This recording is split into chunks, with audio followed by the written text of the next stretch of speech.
Maxine is there. She hugged my tummy and got go to sleep. Ano? Bumago pa ng pwesto.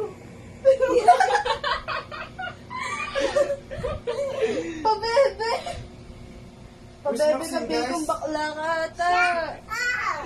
Oh no! Maxine! Shut up!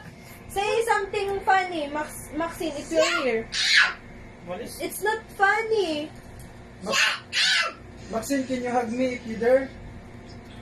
Oh no, Maxine is gone already. Jump! If Maxine is here, she's going to jump. No. Like, jump, She's jump, not going to go! jump. Jump on his tummy. On his tummy, on his He's tummy. going to hug me right now. If she's there. Oh no. I think she's there right now. Boss. Dudugoy ng ilong sa kapatid ni Leloy. Oh no, where's Maxine? Maxine, if you are here, please knock on the door. Oh no. Knock on the door, knock on the door. Ay, Maxine is not here because someone is not No one- knocking the door. no one's knocking the door. Yes. Especially I can even hear the door is ringing. Hindi na alam. If Bella is here, she's gonna meow meow. Isabella?